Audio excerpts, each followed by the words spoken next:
Thank you guys for coming to the next session of the HAL and SEL webinar series. I can't believe it's almost over and you guys have been so great. And so thank you for continuing to support us and attend. Today we have one of the co-organizers of this presenting. It's Emma Sinnett. She is a graduate student of psychology at the University of Nebraska, Kearney.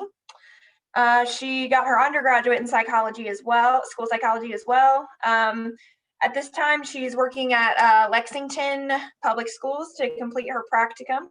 She is also the secretary of the Graduate Association for School Psychologists and a member of the National Society of Leadership and Success.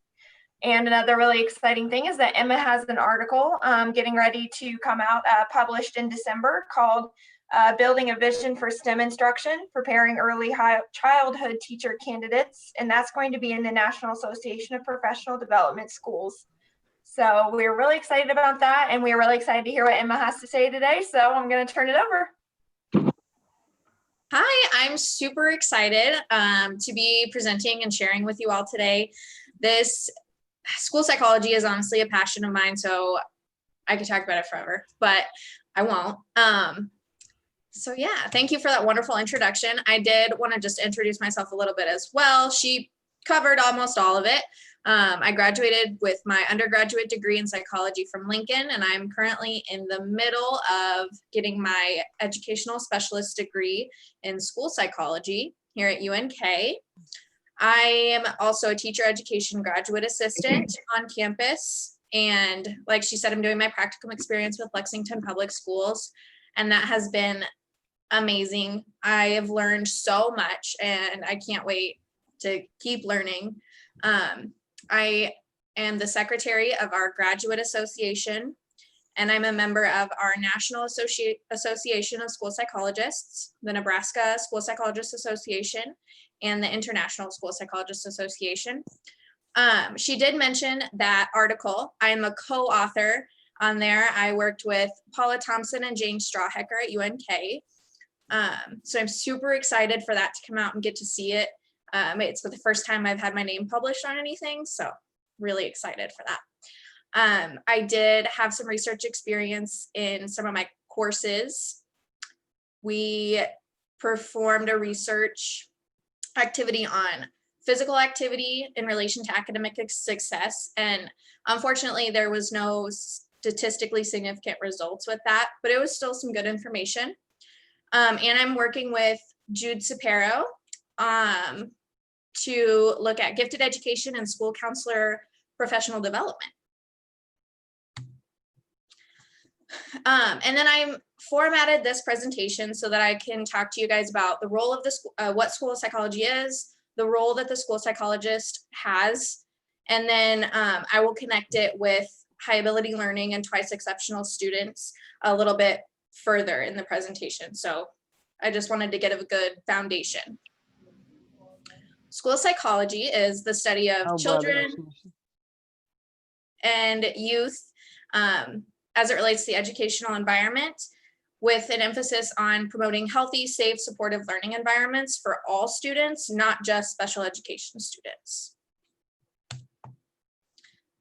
A few of what we're capable of doing in the schools: we help improve academic achievement, we promote positive behavior, we're also trained mental health specialists, we support diverse learners, we create safe, positive school climates, we strengthen family and school relationships, and we improve school-wide assessment as well as progress monitor to make sure that those school-wide assessments are being implemented with fidelity as well as being sufficient in the schools.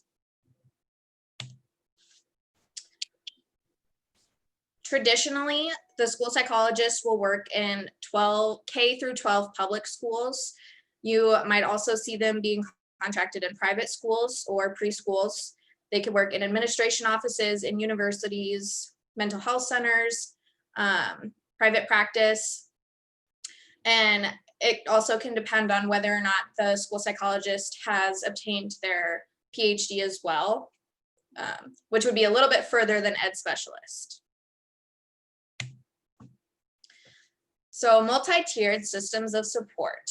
This is the problem-solving method that the schools implement. It's data-based and it's used for early identification and intervention.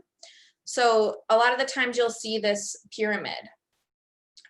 We have tier 1, tier 2, and tier 3. So tier 1 is really what you would consider general education. It's that core instruction where most of your students will be, about 75 to 90%. And everybody that's in tier 1 is getting interventions. These would include positive behavior intervention. I put PBIS, so for anyone that doesn't know, PBIS is positive behavior intervention strategies. A lot of times, an example of this, you'll see it where schools use slogans. So like, be positive, be safe, be responsible, be respectful. That's an example of PBIS and a school-wide intervention or a tier 1 intervention. Other tier 1 interventions can include classroom management strategies. So how teachers run their classroom and what behavior management strategies they use in the classroom is a tier 1 intervention as well. And then a little bit up the tier, you have tier 2. So for students that just need a little bit of extra support or they're not responding to interventions at tier 1, they'll bump up to tier 2. You have about 10 to 25% of your students in tier 2. And this can look like small groups. A lot of times small group reading is a great tier 2 intervention, or check-in and check-out systems. And for anyone that doesn't know what a check-in or check-out system is, you, at the beginning of the day, check in with that student, you go over the goals for the day, and then at the end of the day, you'll check out and discuss how everything went, and if he was meeting it, that student was meeting their goals, or how their day went. And then for students that are not responding to tier 2 interventions, they'll go up the ladder a little bit into tier 3. And tier 3 can sometimes be referred to as special education. That one's a little up for debate, but tier 3 is your most intense individual interventions. These are for students that really need one-on-one support. You have about 10% or less of your student population in tier 3. And these individualized interventions can just be one-on-one work or, like I said, providing special education services. So referrals and verifications. When we work through MTSS, it's what guides us to verify students for special education services. And to talk a little bit about that, so the way it'll start, you have a student assistance team, or sometimes depending on what district you're in, it could be referred to as RTI, response to intervention meetings.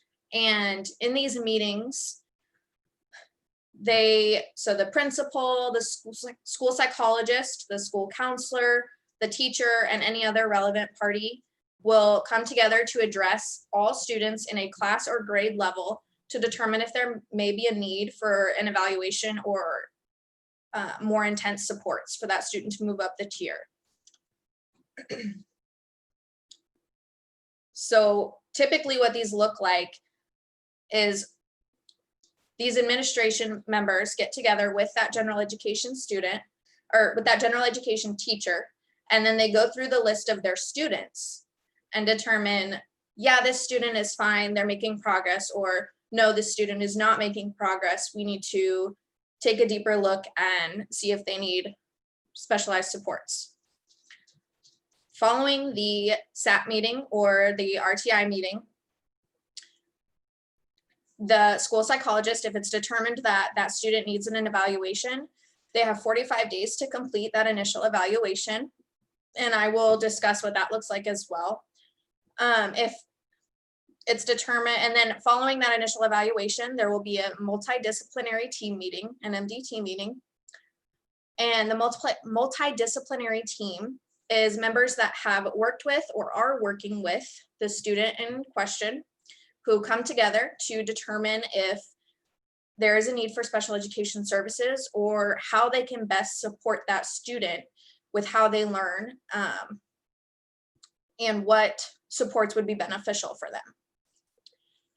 If during this MDT meeting, the team decides that services are needed, they would obtain consent from the parent or guardian and move forward with an individualized education plan or an IEP. You would have 30 days to complete the IEP. If it's not determined that special education services are necessary, then the team will work together to decide if that student would benefit from a 504 plan, which is a legally binding accommodation plan, or if that student just would benefit from more tier 2 services and interventions. So that initial evaluation is part of the verification process. And we are taught that it is to run through what they call RIOT: record review, interview, observations, and testing. The record review, you gather all your information about that student that you have access to, that you know, because you really want to get a whole child view of the student. And that's whether you're working with a student that falls below average or a student that has abilities that are above average. You want to collect all the information that you can so you are better able to understand the student.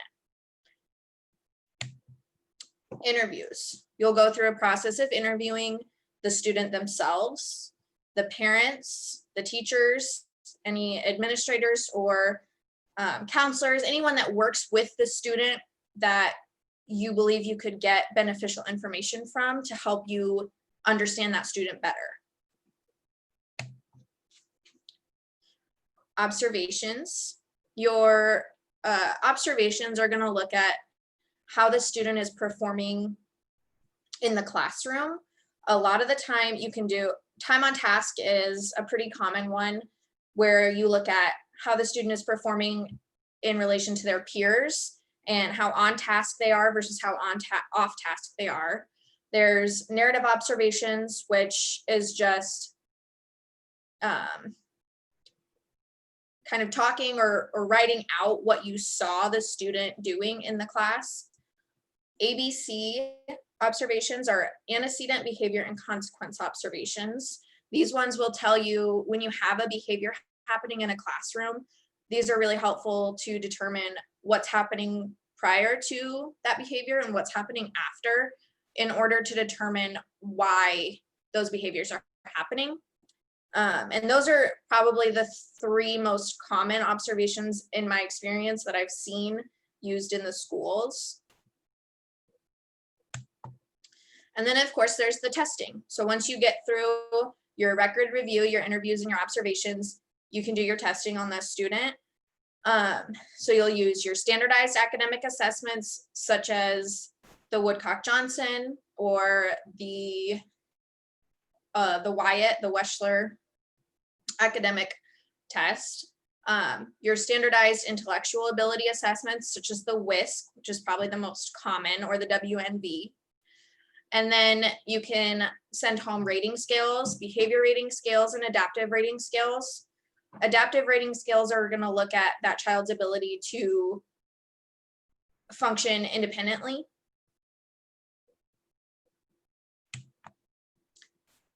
And then finally, if you run through that whole process and you're at your multidisciplinary team meeting, the team will decide how they feel a child should verify, if they meet the criteria to verify. And a few of the guiding questions, according to Nebraska's Department of Education Rule 51, is, does the child meet verification criteria for the disability category? Is there an adverse effect on the student's educational performance? And does the child need special education or related services? So Rule 51 outlines disabilities that a child can verify in, and if they meet the criteria for that, then they'll ask the next question about if it's showing a negative effect on their education. And if it is, then they move on and they decide, well, does the child need special education services, or do they just need more accommodations or modifications and not special education or interventions, individualized interventions?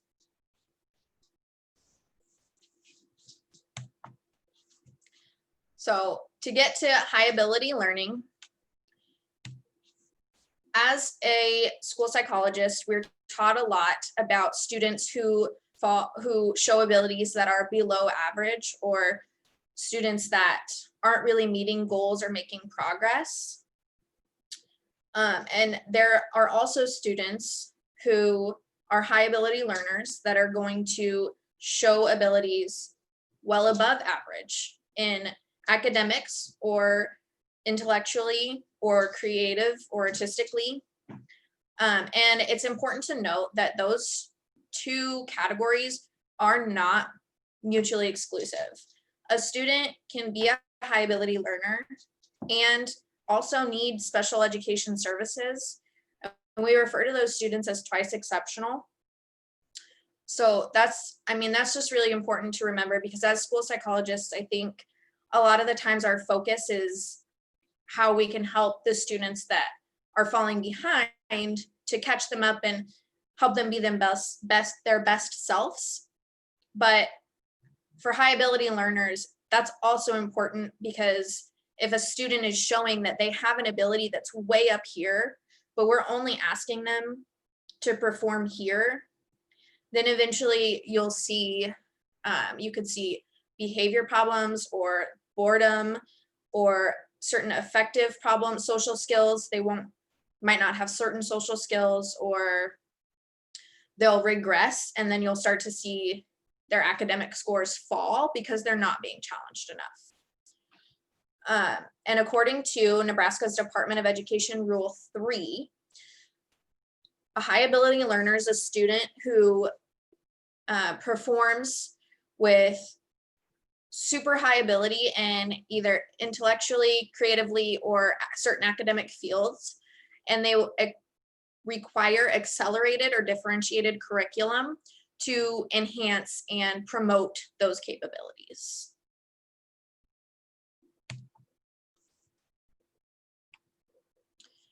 In identifying a high ability learner, each district is able to determine their own identification and curriculum that they deems fit, and that's according to Rule 3. Rule 3 really gives each district their own choice as to how to identify and how do we help these students, how do we serve these students. But it is required that they have a high ability program. A few guiding identification remarks that Rule 3 has are to use multiple assessment measures to provide equal access to identification opportunities, to identify talents that are not always so obvious, and also to include multiple criteria, such as standardized, non-standardized, and needs-based assessments. And it also provides guidelines as far as what strategies to use, or what curriculum, or how are we going to support these high ability learners. It provides guidance in this aspect as well. So I will go through each category a little bit on what it means. So the first one it mentions is differentiated curriculum. And this is just an adjustment of the regular curriculum that gen ed population is receiving. So that tier 1, the 75 to 90%, though what curriculum those students are getting, you would just adjust for our high ability students. Curriculum acceleration refers to just accelerated learning. And this can occur via like skipping grade levels or providing a student with accelerated content. Sometimes it can look like early graduation or certain class waivers. Curriculum enrichment, and this is my personal favorite option, but it's exploration of experiences and content that a student would not receive in a regular classroom. Which I love that option because it provides the student with so much experience that they're not going to get in a classroom, and it gives them an outlet to show creativity or use their abilities outside of what they're learning in the classroom. And I really like that a lot, personally. Compacted curriculum refers to eliminating the mastered content that a student might already know, and then or teaching needed skills, what they need to know, but in a shorter amount of time. Or you can sub in enrichment activities. Student grouping. So just determining grouping your students by how they learn best and what will fit them best. Mentoring or shadowing is going to refer to, pairing a student with another individual who is knowledgeable on a certain topic, or and then they get to pair up, and that student gets to learn from that mentor or shadow that mentor, either in the school setting or on site, wherever that mentor might be. High ability learners, I briefly mentioned this earlier, but they do have very unique needs, and affective needs are a part of that. So their social interactions, their mental health, and their well-being, those are all unique for high ability learners, and they're not all the same. Every high ability learner is different. So the effective curriculum is going to teach personal social awareness and proper regulation adjustment, academic planning, career awareness, and career planning, and long-term planning like that, or teaching them about their emotions and their social interactions with others. Finally, there's specialized counseling. So this can look like individual or small group guidance that will help the students to make long-term goals and decisions related to schooling or career, to help them determine like where they want to go and continue in life. So future implications, I'll talk briefly and then maybe open up for a discussion a little bit. But future implications as far as the school psychologist goes.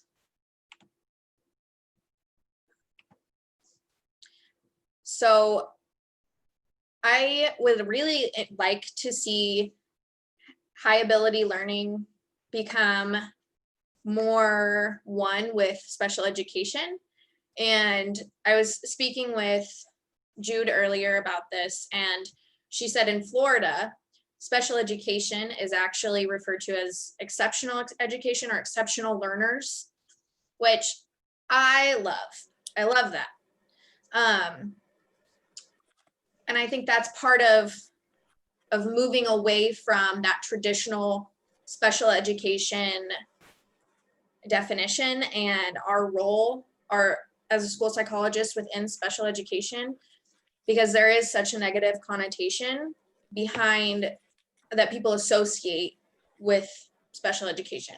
So by referring to them as exceptional learners or referring to it as exceptional education, hopefully we will begin to see these students from a broader scope and not just focus on the ones who are falling behind, but also knowing that the students that have needs that are beyond what they're getting now, that's also a student that we should be helping and supporting. However, that does require a lot of system-wide changes. And I think that, one, there is a shortage of school psychologists, and that's a barrier. And then there is a barrier in that, I mean, a lot of times, instead of school psychologists running HAL programs, what happens is there are HAL specialists who run the HAL programs and they're responsible for them. But a lot of times what happens is the school psychs end up more on the special education team, and they don't really include those high ability specialists either, because they're not seen as special education. And so merging those two would be nice, because it would hold a level of accountability that we are making sure that our HAL students' needs are being met. And that would be ideal, because special education and high ability, they're not mutually exclusive. You have twice exceptional students. I know Jude spoke about twice exceptionality, but just to refresh, that can look like a student with maybe autism who also is incredibly intelligent. And I know as a school psychology student, if I was to have that case, it would really throw me for a loop, because without the education and the background and the advocacy, how do I know what the best route of support would be for that student and what that student really needs, or what supports are most beneficial? And so I feel like there needs to be more education and more advocacy for our HAL learners. But I also understand that that's a really big umbrella of system-wide changes that have to happen before we can do that. But ideally, that's what I would like to see happen. And I know that there are updates to Rule 3 that are currently in the works, but I don't know much about that other than it's happening. I know that from Cheyenne. I also know that was a lot of information. So I want to just go ahead and open it up for questions and discussion, thoughts, if anyone has them. I know that was super fast too. I was nervous.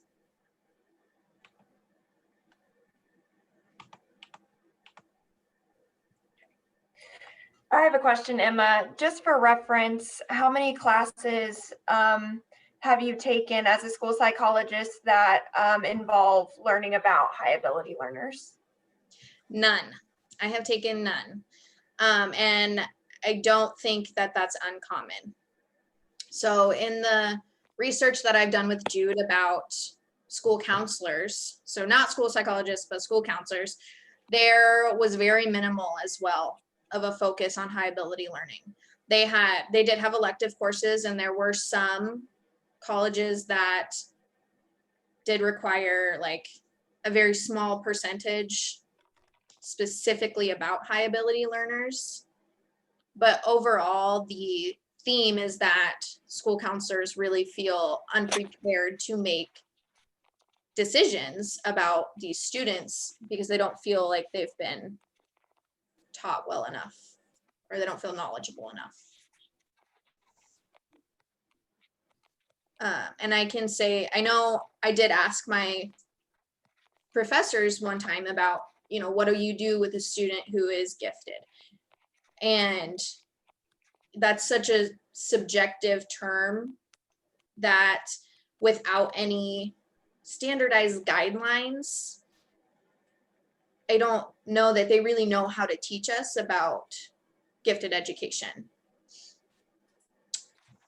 Other than our bell curve that we follow, where, you know, our average set of students score typically in the middle, and then anyone that scores above that I would believe is a high ability learner if they score well above.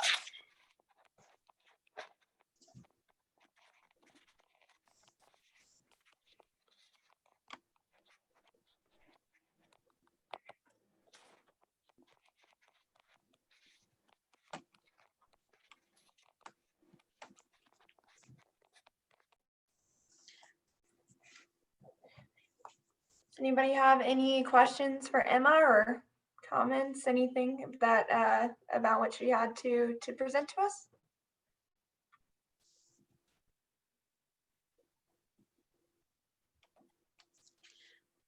And then I will add, like, a lot of the girls that are in my cohort as well, they, you know, we've discussed this in a topic because I've been doing the research about it, and they agree that, you know, they don't know anything about this. Like, there's no education being taught to our school psychologists or our school counselors.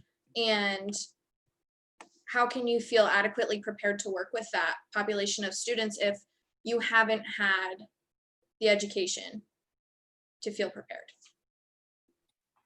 Yeah, thank you for sharing that information with us and telling us those implications. And unfortunately, you're right, it's not uncommon for people to, not only school psychologists and counselors, but teachers also, to not have any experience and still be expected to differentiate for high ability learners. And so that is a pervasive issue that is not only in Nebraska, but as a whole. Yeah. Great. Well, thank you so much, Emma. If nobody has any questions for Emma, we'll stay on for a couple more minutes. Emma, any final thoughts? I don't think so. Sorry that went so quickly. I was really nervous, so I think I talked kind of fast. But I appreciate getting to talk and share with everybody. It was an awesome experience. Thank you. I'm gonna stop recording now. And if you guys have questions for Emma, you can stick around. If not, thank you. And we're off next week. We don't have a session due to Thanksgiving, but the week after that, Jude Sapera will be back presenting on the strategic instructional model and possible selves with some of her students from UNK. So that'll be a good one. So I look forward to seeing you.